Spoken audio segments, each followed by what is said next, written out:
नमस्कार दोस्तों, कौटिल्य बलरामपुर के डेली करंट अफेयर्स क्विज में आपका स्वागत है। आइए चलते हैं अपने प्रश्न की तरफ। हमारा पहला प्रश्न है, राष्ट्रीय पेंशन प्रणाली के तहत सरकारी कर्मचारियों के पेंशन लाभों को बढ़ाने के तरीकों का पता लगाने के लिए हाल ही में गठित समिति का प्रमुख कौन होगा? हमारा पहला विकल्प है पी श्याम प्रसाद, दूसरा टी.वी. सोमनाथन, तीसरा विवेक जोशी और चौथा संजय कुमार ओझा। हमारा सही विकल्प होगा बी यानी कि टी.वी. सोमनाथन को।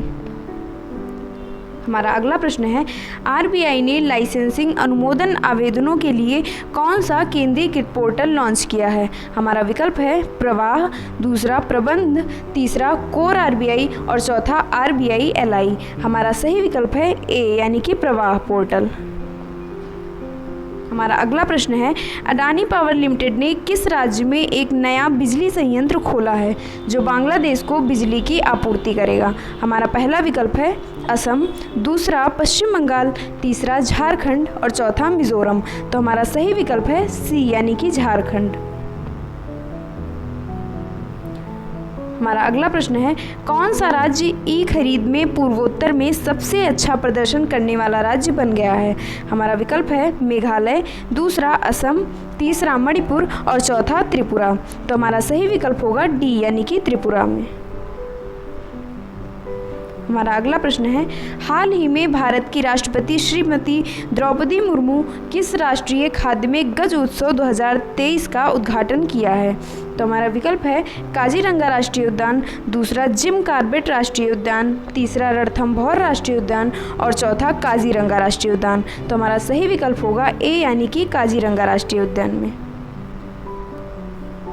हमारा अगला प्रश्न है, सरकार ने किस समिति की सिफारिश के अनुसार घरेलू प्राकृतिक गैस के मूल्य निर्धारण मॉडल में परिवर्तन लागू किया है? हमारा विकल्प है वांचू समिति, दूसरा किरीट पारिक समिति, तीसरा व्यास समिति और चौथा ठक्कर समिति। तो हमारा सही विकल्प है बी यानी कि किरीट पारिक समिति।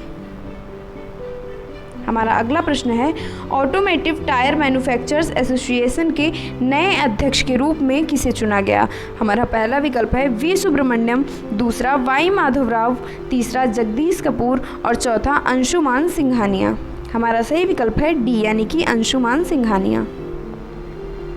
हमारा अगला प्रश्न है, हाल ही में KSINC ने किस राज्य में भारत की पहली सौर ऊर्जा संचालित पर्यटक नाव लॉन्च की है? हमारा पहला विकल्प है केरल, दूसरा असम, तीसरा तमिलनाडु और चौथा बिहार। हमारा सही विकल्प है ए यानी कि केरल। हमारा अगला प्रश्न है, नाटो सहयोगियों के साथ फ्रांसीसी सैन्य अभ्यास में कौन सा भारतीय लड़ाकू जेट भाग लेगा? हमारा पहला विकल्प है मिराज 2000, दूसरा टाइफून, तीसरा भारतीय राफेल और चौथा सौब JS-39। तो हमारा सही विकल्प है सी यानी कि भारतीय राफेल द्वारा।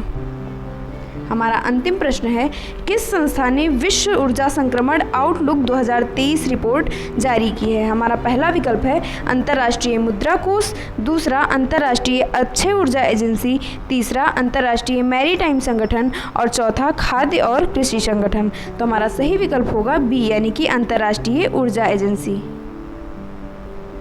अगर आपको हमारा कंटेंट पसंद आता है तो हमारे YouTube चैनल को सब्सक्राइब करें, बेल आइकन पर प्रेस करें और प्रोग्राम का लिंक अपने दोस्तों के साथ शेयर करें। धन्यवाद।